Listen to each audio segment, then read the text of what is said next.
En esta mesa vemos cómo hemos puesto la tecnología, el electromagnetismo, las ondas electromagnéticas a nuestro servicio. Cuando van por el aire, por el vacío, las ondas electromagnéticas son la radio, la televisión, y sin embargo cuando van por un cable, una onda eléctrica, cuando va por un cable, pues lo que nos permite es convertir ese cable básicamente en un imán. Entonces, aprovechando todo eso, simplemente esos principios físicos, pues lo que tenemos es que ya, por ejemplo, la NASA, cuando estaba planificando en el 66-67 dónde aterrizar en la Luna, pues lanzó estas misiones que eran varias en el Lunar Orbiter, que era esto básicamente, era una cámara con unos impulsores, unas antenas para mandar los datos recibidos, y eso llevaba un revelador, sacaba fotos y llevaba un revelador en la propia nave, y era una especie parecido al Polaroid, vamos, un proceso en seco prácticamente, y entonces ese film, esa película que salía, luego se le proyectaba una luz a través de ello y se escaneaba, es decir, se capturaba la cantidad de luz que atravesaba por aquí, en blanco y negro, lógicamente, ¿no? Eso se hacía con un fotomultiplicador, que es básicamente este aparato de aquí, que es un aparato que no tiene, es una válvula que no tiene filamento, los filamentos viajan muy mal al espacio, hay una aceleración, vibraciones, etcétera, y entonces los filamentos se suelen acabar rompiendo. Entonces, esto no tiene tal, captura la información, bueno, pues básicamente para los técnicos es un átomo de cesio que fácilmente con fotones que le lleguen se pone una corriente en marcha, ¿no? Y entonces todo esto se iba mandando a un equipo que había en tierra, que es este equipo, y este equipo pues recibía por radio, recibía esa portadora donde estaba modulada con la información de la intensidad de la luz, y generaba una película que esta luego se mandaba junto con la de Australia y la de California, se mandaba a California y montaban este Atlas Lunar. Este Atlas Lunar es del año 66-67. Bueno, a partir de ahí la evolución es que todo esto viaja muy mal, es muy imperfecto, esto para escanear aquí estas imágenes, pues hay que tener una lente, es un poco todo muy mecánico, todo muy poca precisión, etcétera, ¿no? Entonces, en el año 69 se inventa la cámara CCD, que tenemos ahí puesta, ¿no? Entonces, esta cámara lo que permite básicamente es un chip, la vemos ahí a través de la ventana esa, eso es un chip, es un circuito integrado y por tanto ya se puede fabricar industrialmente y además es prácticamente, digamos, aguanta todo tipo de vibraciones, etcétera, ¿no? La cámara luego necesita su óptica, es decir, esto es un sensor de imagen y luego necesita una óptica que en una modalidad normal, es una cámara con toda su circuitería, la circuitería va disminuyendo de tamaño, cada vez se hace más pequeño, ¿vale? Hasta que llega a ser verdaderamente pequeña. Y luego tiene una óptica, que esta es una óptica de control manual, un zoom, etcétera, etcétera, pero por ejemplo cuando llevamos un Mars, por ejemplo, que tiene unos objetivos, pues tiene que tener un control del zoom que hacemos y que no hacemos, y entonces esto va con una serie de motores que irían incorporados al propio objetivo, o sea que aquí vemos como que el objetivo es más grande incluso que la cámara, ¿no? Al final todas estas señales y todo esto queremos conservarlas. En esta época que estamos hablando, esto es el 66-67, el 69, todavía no se había inventado la memoria electrónica. Ya veremos luego qué tipo de memorias se utilizaban para conservar la información binaria, unos y ceros. Y aquí lo que estamos viendo es que lo que sí se hacía era que ya en 1900 se había inventado la grabación electromagnética sobre un hilo de acero, en 1927 se inventó la grabación electromagnética sobre una banda de celuloide, de plástico, entonces a la que se impregnaba de un óxido de hierro. Esto fue un invento en 1927 de AEG y de BASF, con eso luego se pasó en el año 51, se hicieron cintas de ordenador para guardar también los unos y los ceros, ¿no? Todo esto en el ordenador fue evolucionando, de forma que, por ejemplo, aquí tenemos una cinta, ya lo incómodo de estas cintas era realmente enhebrar en la otra bobina, incómodo incluso para el ordenador que lo tenía que hacer, y aquí ya tenemos el cartucho de cinta de ordenador, que en esta versión, por ejemplo, de aquí tenemos 150 megabytes, eso sería de los años 80, por ahí, 80-90.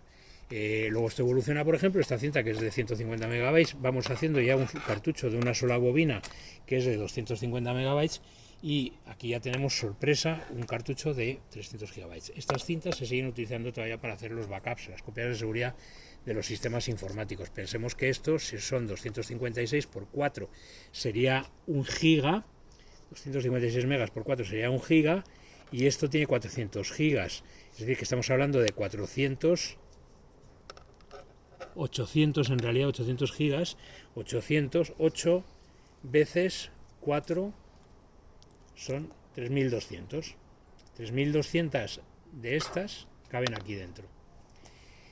esa es la evolución que nos iremos acostumbrando poco a poco, que es trepidante, que es la evolución que se da en la informática, ¿no?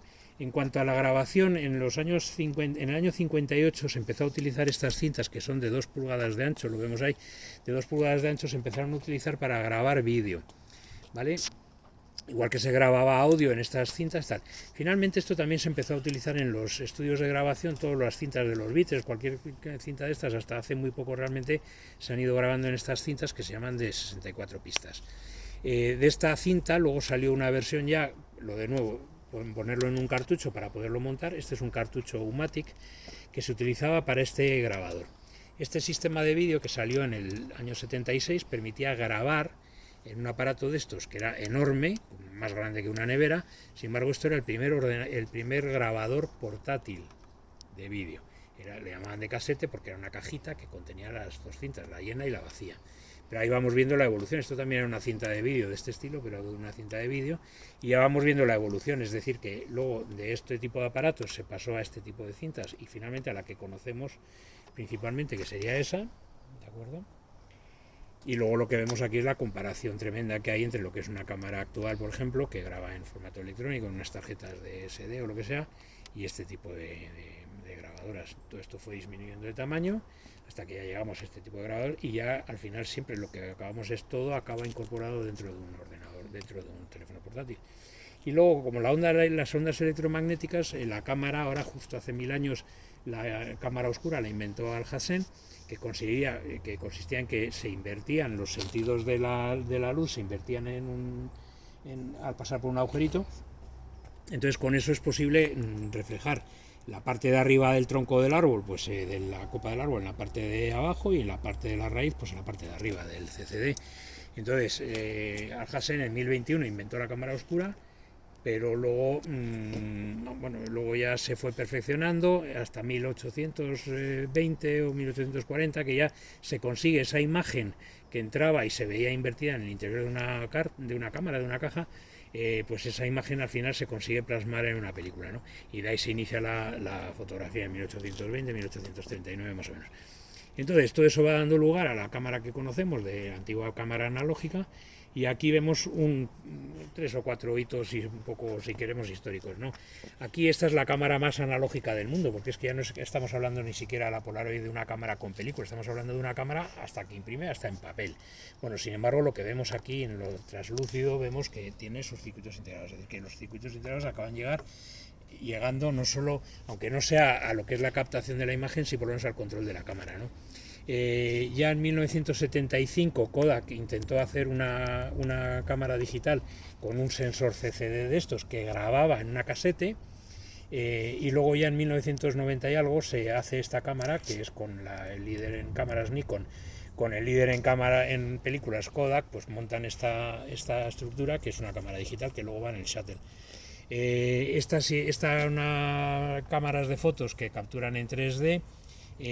Pues luego pensemos que, por ejemplo, cosas como el radar, que es una forma de calcular distancias por radio, y el LIDAR, que es una forma de calcular distancias por láser, todo siempre electromagnético, pues ya con radar y con LIDAR podemos hacer mapas de Marte perfectamente y tal cual, sin necesidad de eso.